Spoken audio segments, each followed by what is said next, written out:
Hello and welcome to How Did This Not Get Made? This is the podcast talking about the movies you never saw, the scripts that were never filmed, and the ideas that never even made it to the page. My name is David Spencer. And my name is Batman.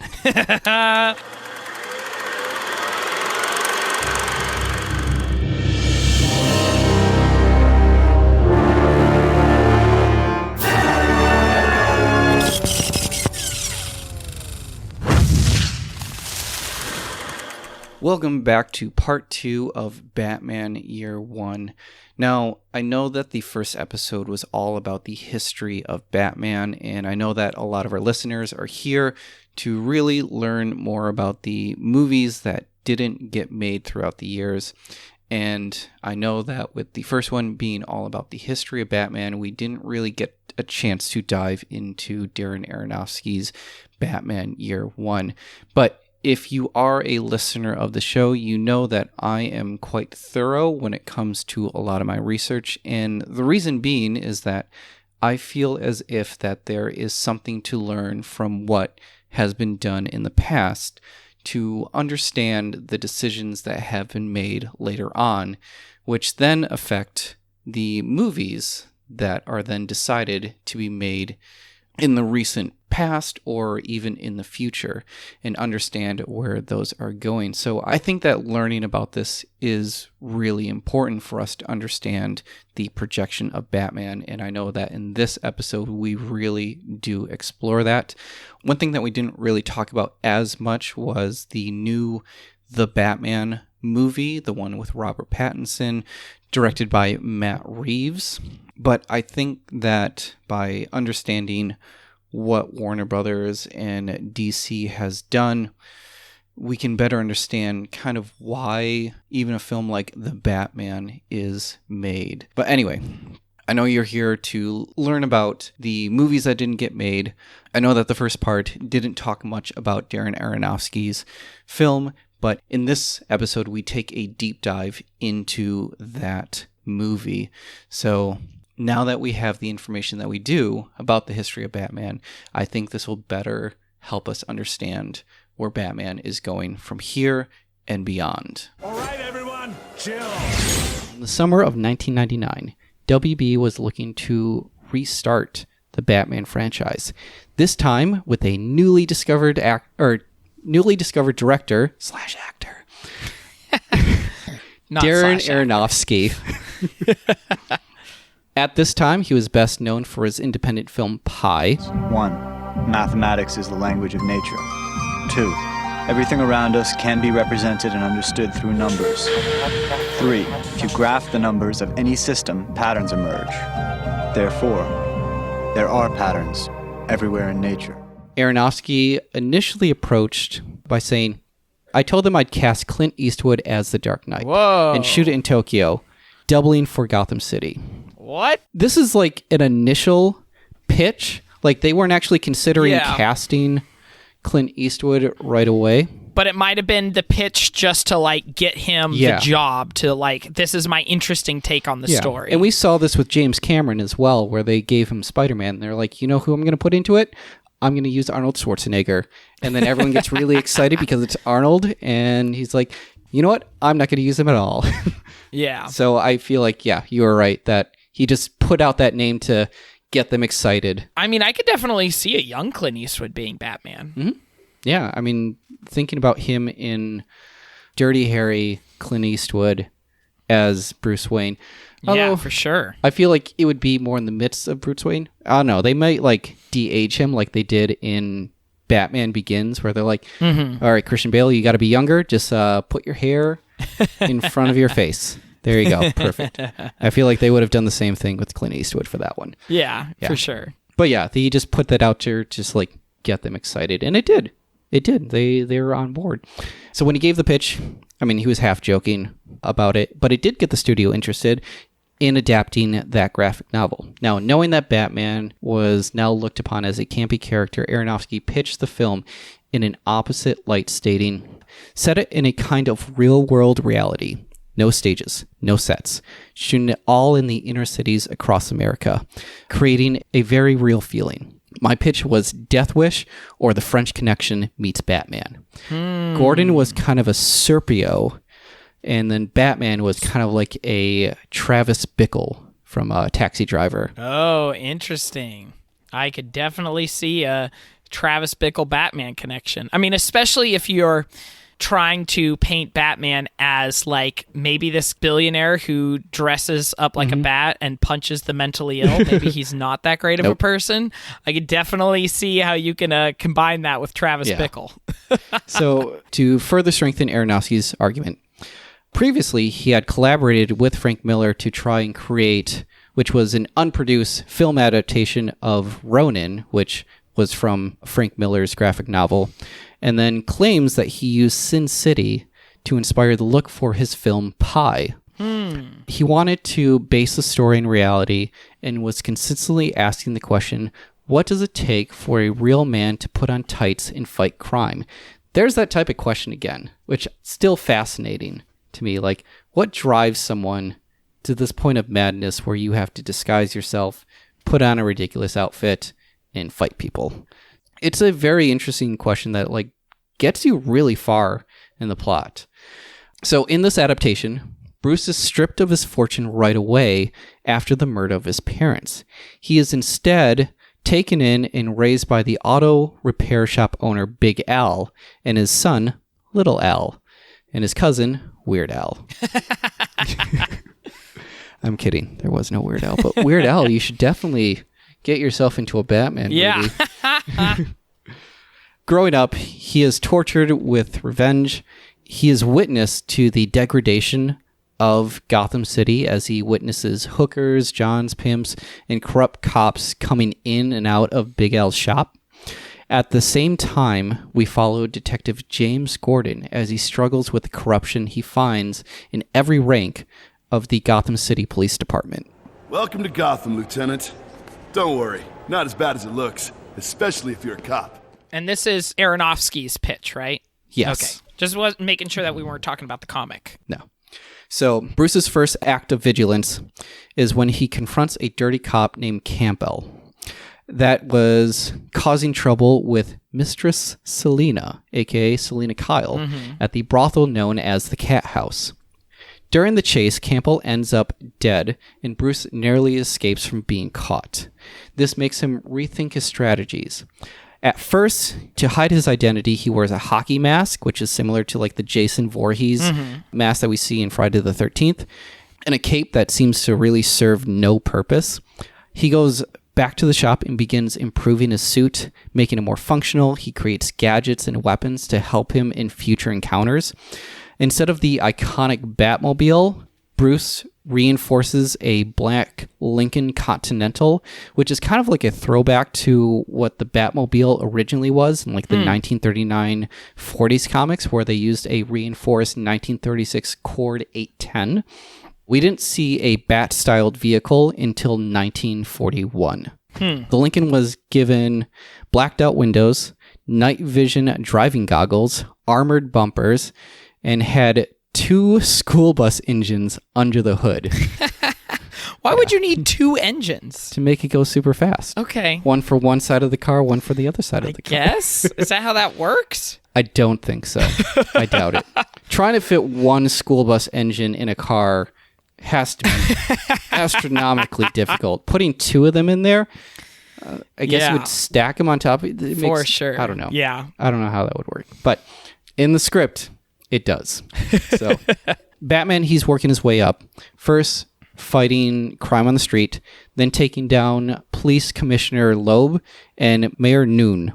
Even though James Gordon is not a fan of Batman's methods, he agrees that he's getting the results Gordon is aiming for, and that Batman is the hero we deserve, but not the hero that we need. Wait, is that actually a line in there? Or? No, I wrote that. Oh, okay. Okay. Aronofsky was not just a fan of Batman, but Detective Gordon as well. And he had this to say: in the comic book, the reinvention of Gordon was inspired because for the first time, he wasn't a wimp. He was a badass guy. Gordon's opening scene for us was him sitting on a toilet with a gun in his mouth and 6 bullets in his hand, thinking about blowing his head off. And that, to me, is the character. Yeah. Which is not in the comic books at all. In the comic books, he's on a train. Yeah, absolutely. Yeah. Now, the script does share similarities with the comic Year One. Bruce Wayne narrates through the story. I'm not ready. I have the means, the skill.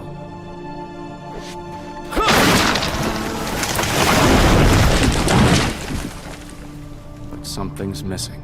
Gordon saves a baby in a hostage situation. Selina is set up to be Catwoman. Gordon is beat up by his fellow officers when he doesn't give in to their corruption. Also, he believes that Harvey Dent is Batman. What if Harvey Dent is the Caped Crusader? And the climactic battle at the end where the mob leader, Carmine Falcone, tells the men to kidnap Gordon's newborn son. Gordon confronts the mob, then that starts a shootout, and Batman is there to assist Gordon and saves his baby.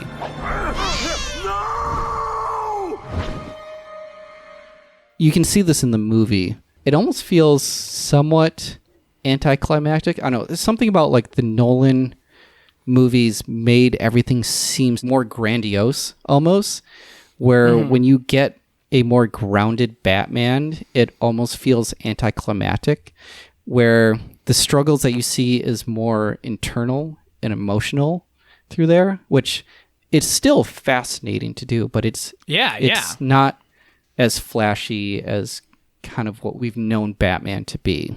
Yeah, absolutely. So the theme that Aronofsky was wrestling with was mostly from the perspective of Gordon. He wants to fight the corruption within his department, but his righteous ways can only get him so far. When he sees Batman, he first views him as a terrorist instead of a vigilante. He thinks you're dangerous. What do you think? I think you're trying to help. He sees him as someone who works outside of the law, but not above it. So, does he stop someone like Batman, or does he help him? And I feel like that's a really interesting conflict for Gordon to have. The whole story is a launching point for where the Batman franchise can go. We get the alliance of Batman and Gordon. Catwoman is established and discovers the true identity of Batman. Harvey Dent is introduced, and there's even a scene in Arkham Asylum. This is actually like a post-credit scene, but there's a scene in Arkham Asylum where we catch a glimpse of a giggling, green-haired inmate. There's a lot of other scenes in there that I know happen in Batman Begins. And I don't know if these are scenes that are from Batman Year One, because I believe Batman Begins kind of took some inspiration from that comic as well. But things like the crooked cop, Carmine Falcone. I mean, there's a scene where, in The Dark Knight, where Gordon's family gets kidnapped and Batman has to save them. So there's like a couple of moments and ideas that do go over. But the theme, it is really, really interesting to see this story from Gordon's perspective. There is one scene in particular where Batman is in a abandoned warehouse and a bunch of cops and SWAT guys come in and try to take him out, which is kind of like what we see in The Dark Knight. But one scene in particular, and I'm actually going to show you this, is a bunch of bats that he summons. Oh, yeah. What is that?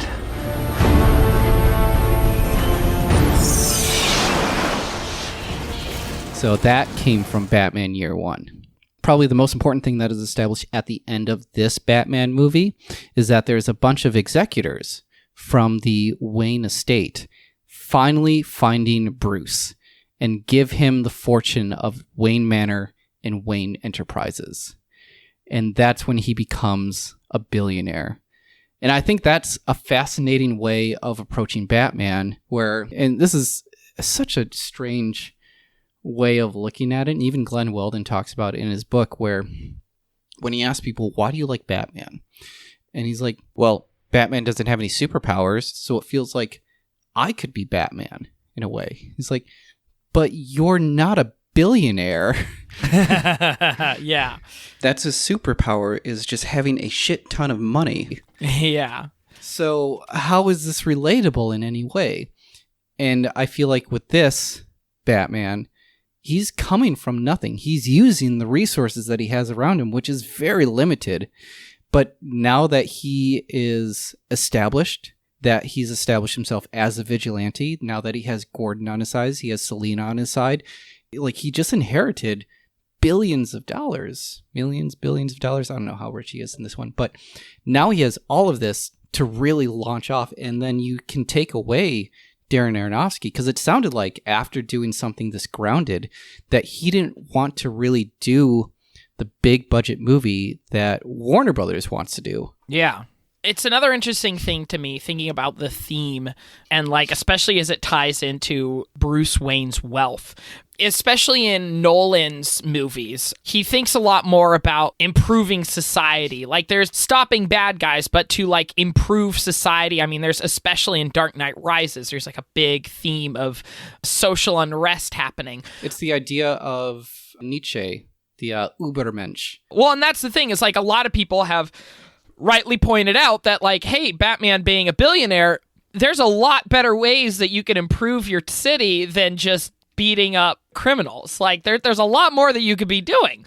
And it's interesting how Aronofsky, in his pitch, he is wanting to talk more about like the societal problems, but also recognizes that giving Batman a bunch of money right off the bat is going to make those societal problems kind of like, you know, it's going to have a totally different solution than what a superhero story would be. And so it's interesting to me that he makes those two decisions of, one, not making Batman filthy rich, and two, making it through the perspective of Jim Gordon, who is the even more normal person trying to figure out what is right and what is wrong and what is the best thing to do for society. Yeah, I find it interesting that, we were mentioning like you strip away his wealth, but he's also living in the society. Like he's growing up basically on the streets, seeing the underbelly of Gotham, and is not just in his manor, or like in Nolan's film, he's not even in Gotham City at all. He's traveling around the world. He's training himself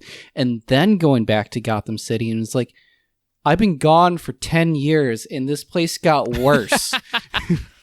Yeah. So something that the comic and the script struggled with, and most Batman movies also struggle with this too, is why the bat? Yeah. Why does Bruce choose a bat as his signal and as his appearance? Like in the comic, there's a bat that flies through the window of Wayne Manor, and in the script, Bruce actually wears a signet ring with the initials TW for Thomas Wayne, and when he punches people, it actually leaves an imprint that kind of looks like a bat. So when reporters would have to talk about these beat up people, they saw the signet imprinted in their skin. They started calling him the Bat-Man, which is then a reference to the original name. Although with Batman Begins, they gave a stronger reason, which was used in Dark Knight Returns from Frank Miller's, where he falls into the hole, which ends up being the Batcave, which ends up scaring young Bruce Wayne. Which I really like that origin story idea. It's a better reason, but overall, that's still a pretty weak plot point. Yeah. Well, I think it mostly works in Batman Begins because of how that fear of bats ties into how his parents were killed. And then, this idea of fear then becomes a major theme of the rest of the movie. And so I think where on its face, falling into a cave of bats and that's scaring you, still kind of flimsy, I think it works in that movie because that fear is then tied into these other dramatic moments in his story. And so I feel like he chooses Batman and Batman Begins because it comes from the memory of his fear of bats, which is tied to the memory of the murder of his parents. And so it feels like a much stronger reasoning. So problematic, but yes, there's from a psychology point of view, it's very problematic. Oh, yeah. You dress up like the thing that scares you? Why? Like, I'm not dressing up like a spider or a snake every day. Anyway, it's always been a problem with Batman comics, movies, TV shows, is like, why the bat? And trying to explain that has always been like, they kind of fumble over it, but eventually get to it. And we just kind of, at this point, just accept it. Yeah. He's got to get there somehow. And however they explain it, we're just like... He's a Batman. That's great. All right. You explain why the bat. Frank Miller does admit that while he had a blast working with Aronofsky, he did claim that he was the darker one of the two of them, which I found interesting because Frank Miller has been known as someone who is fairly dark in his content. I mean, I read through a lot of Sin City when I was much younger, and reading through Batman Year One, there's definitely a lot of dark elements into it. But for Aronofsky, like you heard the opening scene for James Gordon, like having a gun in his mouth, he's pushing that boundary even further than where Frank Miller even brought that in.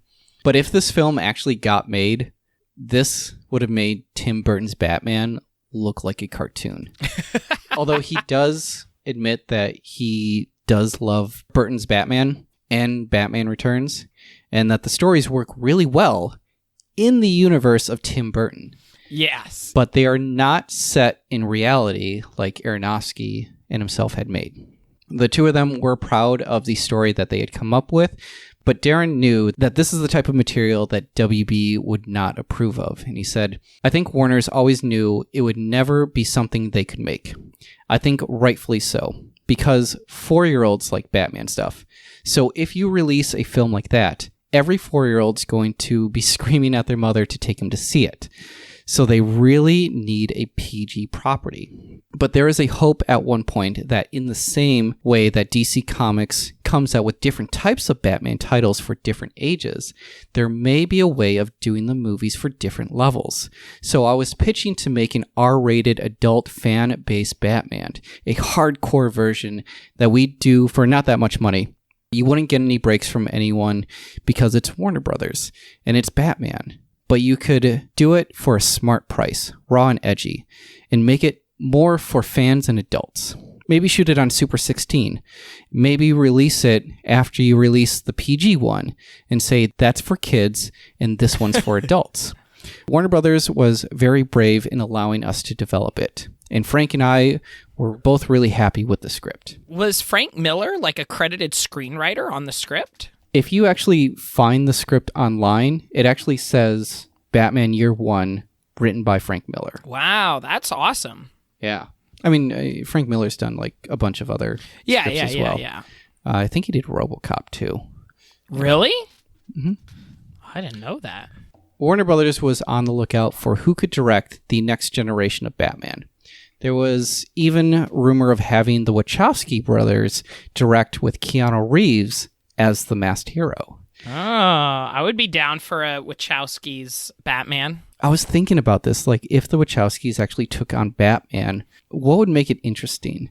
And I thought, if the Wachowskis took on Batman Beyond, that would be fascinating. Yeah. I would really love to see that. I want to see Wachowskis do any sort of superhero project. I don't know why they haven't done any superhero thing, because it seems like their style would fit in really, really well with a superhero property. It's not as exciting, but you can find the Wachowski treatment for a new Batman movie, but it seems really straightforward as far as like an origin story, so there's nothing really unique. But given like it's only a treatment. And this is something that they wrote at the time? Yeah. It was just their way of saying, like, we're serious about this. Here's a treatment story. Yeah. Yeah, just to get it out there. Keanu was jokingly telling TV Times magazine that he would gladly accept the role and that Jack Nicholson would reprise his role as the Joker. Which I don't know why they keep trying to bring him back, but sure. WB was quick to squash that rumor. And there was another ridiculous rumor that Ben Affleck was going to play Batman. Really? Mm-hmm. That's hilarious. I did not know that. While all of Warner Brothers was trying to work out the movie aspect for Batman, the most perfect adaptation, Batman, the animated series, with Batman being voiced by Kevin Conroy. I am vengeance. I am the night. I am Batman. It was still on the air. So it actually first aired on September 6th of 1992, just after the release of Batman Returns. The studio used the widely popular animated series to their advantage. to help introduce characters they plan on using for future films that would appear first on their show. Which is such a great strategy to like introduce kids to this villain or this character here and then use him in the movies. This way, for audiences that have never read the comics, would be more familiar and will look forward to the characters that would appear on screen. The series did last for 85 episodes and actually managed to spawn off numerous spin-offs like the full-length Batman feature, Batman Mask of Phantasm, which got a theatrical release, and then a direct-to-video Batman and Mr. Freeze Sub-Zero. The success of Batman the Animated Series allowed WB to take on other animated DC shows like Superman the Animated Series, The New Adventures of Batman, The Justice League, and Batman Beyond.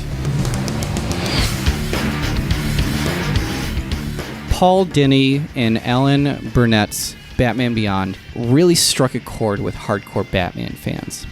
An aging Bruce passes on the mantle to a new Batman alter ego, Tim McGinnis.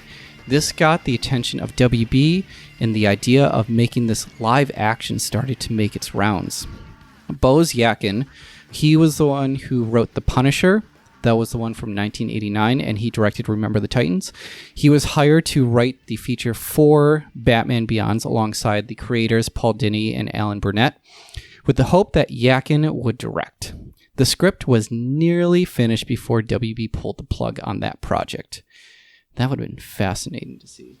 Yeah. There had been so many rumors about a new Batman film. Val Kilmer wanted to reprise his role. George Clooney wanted to continue the series himself with the idea that this would be a Dark Knight film taking place after the death of Alfred. Interesting.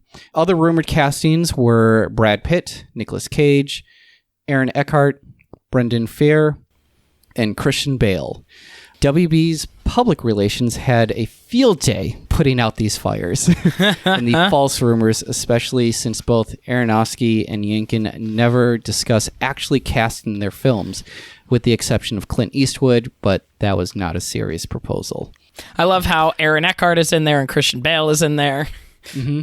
I mean, it had to influence them somehow. Oh, yeah. In October of 1998, producer John Peters announced that there was no way they were going to make a fifth Batman movie, but made an offhanded statement saying that the only way, one, is if they brought in Superman. WB then jumped on the opportunity to start developing that script. Mm-hmm. Now, this is not Superman Lives. Yeah. Let's get this straight. That'll be discussed later. Instead, this was actually going to be Batman versus Superman. Bruce Wayne meets Clark Kent. I love it. I love bringing people together. They brought in writer Andrew Kevin Walker, who had written 7, 8mm, Sleepy Hollow. He was hired to write the first draft, and Akiva Goldsman, who wrote for Batman Forever, Batman and Robin, A Beautiful Mind, Lost in Space, Practical Magic. He was brought on to polish and lighten up the story. The story would begin with Batman and Superman as allies, but their different worldviews would eventually lead them to facing off. So it's the opposite of the Zack Snyder Batman v Superman. Mm-hmm. The story would begin with an older Bruce Wayne, approximately 5 years after he's hung up his cape and cowl, and then after the death of Robin. He's settled down and married to a woman named Elizabeth. In Metropolis, Clark Kent is not doing so well after having been dumped by Lois Lane. The Joker is presumed dead until Bruce's wife is murdered by a poison dart that came from the Joker. Bruce is filled with vengeance and blames Superman after finding out that Superman had saved the Joker's life in a previous battle. Meanwhile, Clark Kent is now in pursuit of his first love, Lana Lang, all while trying to talk Bruce out of his vengeful ways. It is later discovered that Lex Luthor was behind the return of the Joker in hopes that this would make Superman and Batman kill each other. The heroes unite, defeat the Joker, and lastly, Lex Luthor.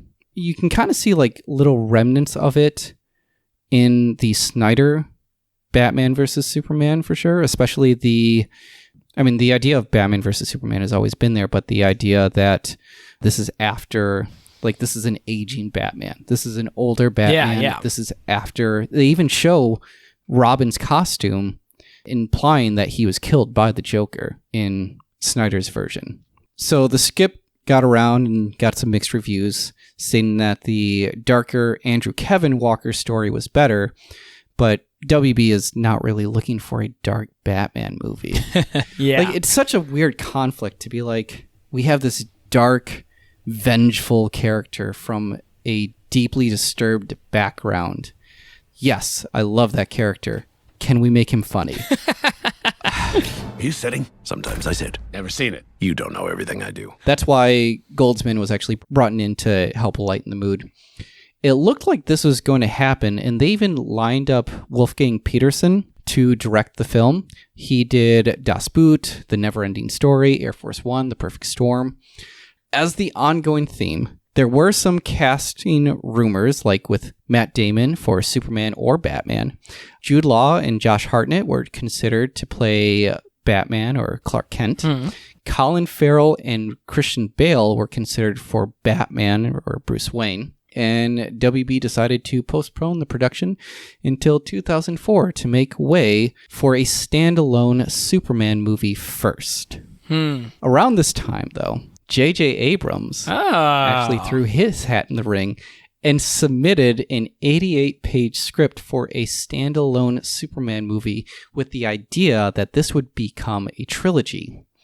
He had a meeting with John Peters and Executive Vice President for Worldwide Motion Pictures, Lorenzo di Bonaventura, who's the producer who is behind the successful franchises such as Harry Potter and The Matrix.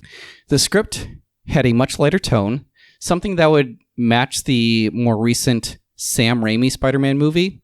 John Peters was a huge fan of the script and was willing to produce the movie, but Bonaventura was insistent that Batman vs. Superman had to be made first, a decision that Peters was strongly against, and used the analogy that it's like releasing When Harry Divorced Sally before releasing When Harry Met Sally, which they don't get married. I don't think John Peters actually saw that movie. It's still a pretty good comparison. Yeah, it makes sense. We understand what he's trying to say. Yeah. Bonaventura's argument was that with both superheroes in the film, it would have a huge box office draw, something WB desperately needed for their DC franchise. This was an extremely risky move because if Batman vs. Superman did poorly, they would lose fans of both the superheroes. Yeah, that's a good point. Got a lot on the line. Being in the future, we kind of saw that. Yeah. So even WB's president, Alan Horn, was in favor of the J.J. Abrams Superman trilogy. With much conflict on where the franchise could go, the production discontinued. Days later, on September 4th, 2002, Bonaventura resigned after periodically clashing with Alan Horn within the last 3 years about the direction of Warner Brothers. So it wasn't just Batman that they conflicted on. It was a lot of movies that they had troubles with each other. Yeah. So soon after, Grant Morrison, who is the author of the popular graphic novel Arkham Asylum, submitted a treatment titled Batman Year Zero, where young Bruce Wayne would travel the world and would assemble his outfit and gadgets he would later use to defend Gotham. In this, Ra's al Ghul and Man-Bat, which was actually something created by Frank Robbins and Neil Adams in the 70s, which was a creature that was created by the fictional character Dr. Kirk Langstrom. Oh, Mr. Wayne, I'm sorry I'm late. I'm Kirk Langstrom. Did you bring the sample? I gave it to Dr. Marr. Where'd he go?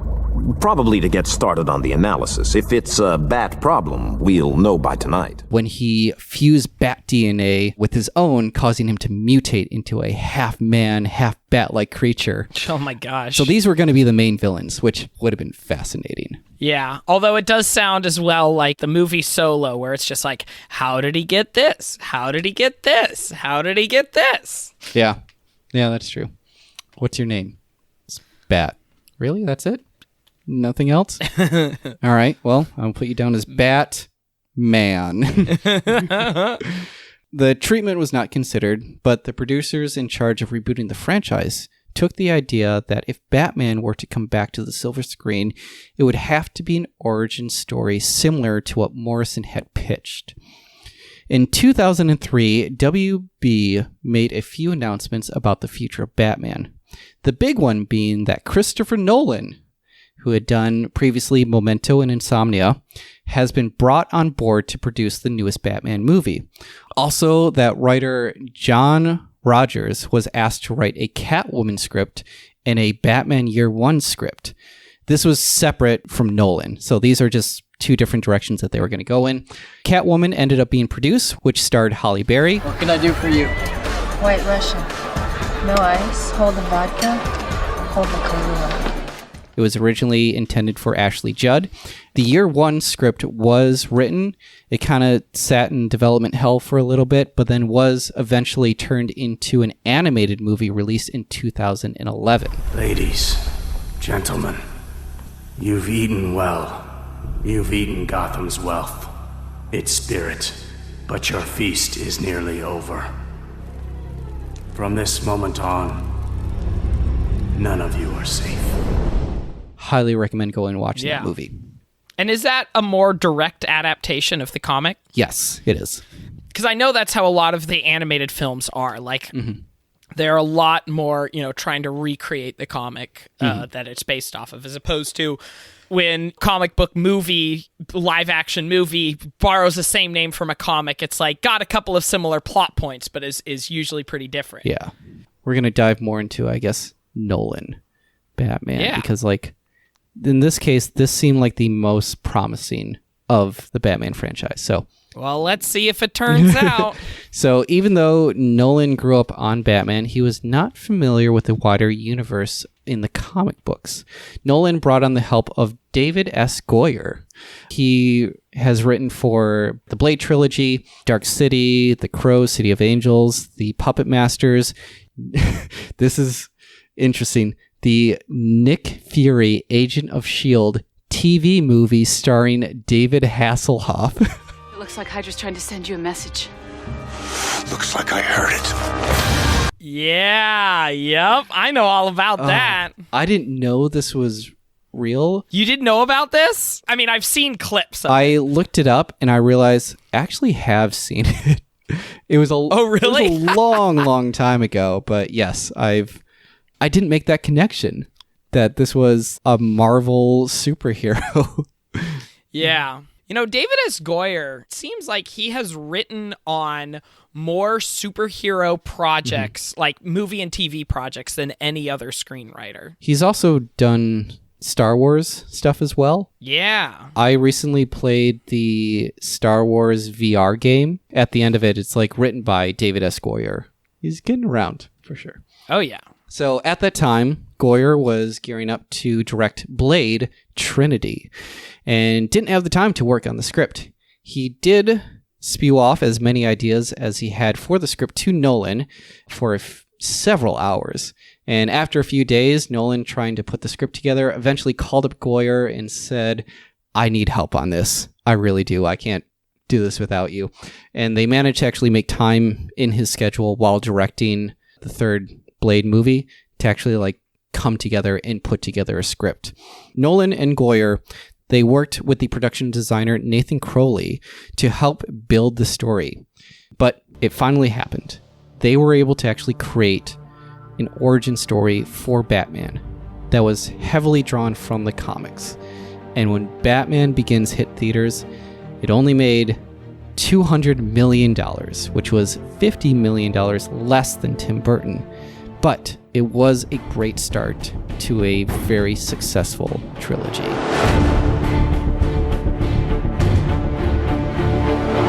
And it is solidified the realistic superhero trend. And for a short time, it was kind of the end of the Joel Schumacher style of popcorn, goofy, over-the-top comic book movies. But you have to consider everything that led up to it. And this is kind of why I like doing a really deep research into what was established at the time, because Christopher Nolan wasn't just told, hey, make a Batman movie.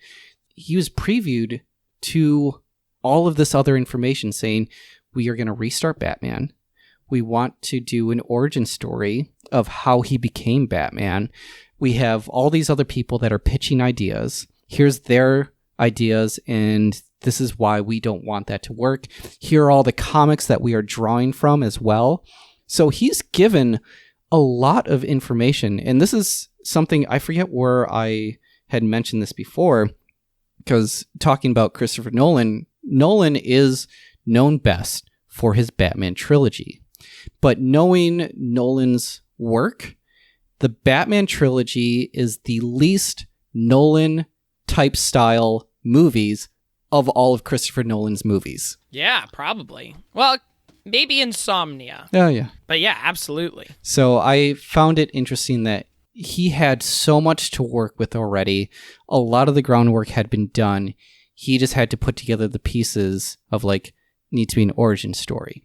But you also need to be able to sell merchandise. So, like, coming up with the Tumbler as the Batmobile and coming up with these interesting gadgets, coming up with a new logo for Batman. It worked out so well for him. But a lot of that was already paved for him to go on. Absolutely. You know, one thing that I'm thinking about here in this story, there are aspects of Aronofsky's vision that have recently been realized. It was during an interview while promoting his film Mother. Mm-hmm. He was asked about his Batman film, and he had this to say. I think we were basically, whatever it is, 15 years too early. Because I hear they're talking about the Joker movie, and that was my pitch. That's exactly what I was thinking about the whole time, because you were talking about a Travis Bickle similarity, and I was like, yeah, that's the Joker. And then you were also talking about how, like, Aronofsky was saying, like, we'll have the kid Batman and the adult Batman, and I'm going to make the adult Batman, the R-rated Batman, but it'll be two different stories. And it's like, that's exactly where we are now. That's so interesting how he knew that that was coming. Here's the kicker, though. I always wanted Joaquin Phoenix for Batman. It's funny. I think we were just sort of out of time with our idea. You know, I think because I understood that comics, that there's room for all different types of titles. But, you know, I think Hollywood at that time was still kind of in the golden age of comics, and they were still just doing the classic titles in classic ways. I know the question's going to be brought up of, like, do we want to see this movie? And, I mean, of course I would love to see the Aronofsky movie for Batman, but I feel like we got that itch scratched by Joker. Yeah. Although I will say, I still have not watched Joker yet. It's on HBO, though, so I can watch it now. All of the discussion around that movie at the time, you know, that was so polarizing. Half the people loved it and half the people hated it. All of the critics that I followed and felt like my opinions were in line with weren't into it, so I never bothered to watch it. But I do definitely need to see it. I mean, it does seem like the biggest thing that kind of pulled me away from it is that it felt too derivative of Scorsese 70s and 80s films. But it is really interesting that Aronofsky was absolutely 15 years too early. He did get to make a movie with a Joker, because Jared Leto's in Requiem for a Dream. Everybody's favorite Joker actor, Jared Leto. Yes. Man, but also now I'm thinking about young Joaquin Phoenix as Bruce Wayne. That would have been really interesting. This would have been him around the time of Gladiator. Yeah. I think he would have definitely done a really good job, especially with Aronofsky's script. Him as the Joker, I mean, something that I think you really should watch. It's an interesting perspective on it. And I was kind of scared going into that movie thinking that this was going to be like an incel movie, thinking that this is going to be a movie that kind of justifies that type of action and mentality. And it blew me away that it did not go in that direction. And the way that they approached his mental illness, his troubled past, and coping with that and trying to understand that is fascinating. And I think we would have gotten that with Aronofsky's Batman, where he's looking at himself and saying, I have a problem inside me and I need to release that energy somehow. And we see that in Joker. this thing has been festering up inside of him, and it finally just explodes and comes out. Todd Phillips is a good friend, and I've heard about this Joker movie, and he's talking about it in a very similar way we were talking about it back then, so I can't wait to see what he does with it. I will say one other aspect of the Aronofsky idea that I would really love to see is a more Commissioner Gordon-focused thing, because I do think that's also a really interesting perspective of this, especially if you are going to do the understanding of Batman of maybe he's not doing the best thing that he could or should be doing with his wealth and status. And I do think if you were to kind of analyze that from the perspective of Commissioner Gordon, I think that would be really, really interesting. I'm not sure how much that kind of discussion of Batman now happens in any comics nowadays.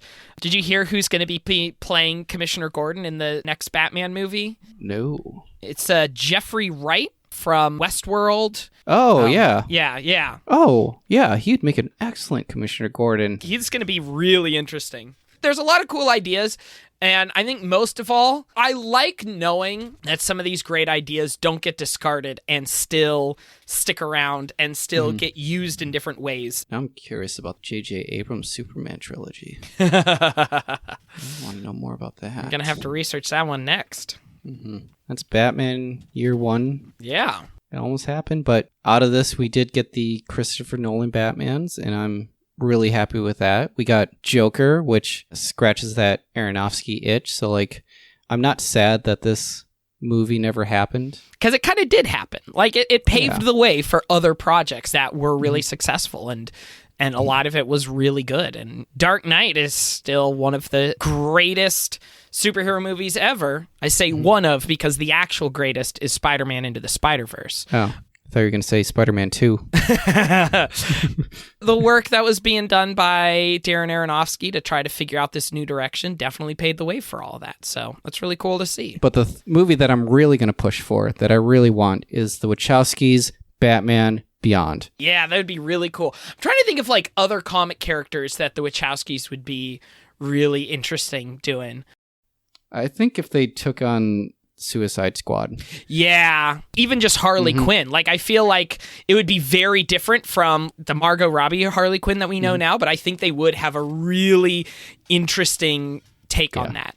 That would be very colorful and inventive. It would be really interesting to see that. Although too. Birds of Prey was really great. I did hear a lot of good things about that. Birds of Prey was really well done. And I think that was the comeback for Suicide Squad that they needed. And I know that there's going to be the Suicide Squad 2 coming out soon, but Birds of Prey really helped that image that Suicide Squad had painted. Yeah. Well, I don't have any other final thoughts on this. Do you have anything else to add? No. Go watch Lego Batman, you guys. Yeah, go watch Lego Batman. It's the greatest Batman movie ever made. All right. Well, thank you everybody so much for listening. You can find more episodes by going to pipedreampodcast.com and find all of our other shows like The Weird Alphabet, Come On Fahooglepods, Escape from Walt Disney. All of that is at pipedreampodcast.com. And where can people find our social media, Dan? On Twitter, we are at HDTNGM, and on Instagram, we are at How Did This Not Get Made? And then you can email us if you have any ideas for future episodes, or if we missed anything, which we often do. We are at notgetmade@gmail.com. Thank you, everybody, again for listening. We'll see you next time. Bye.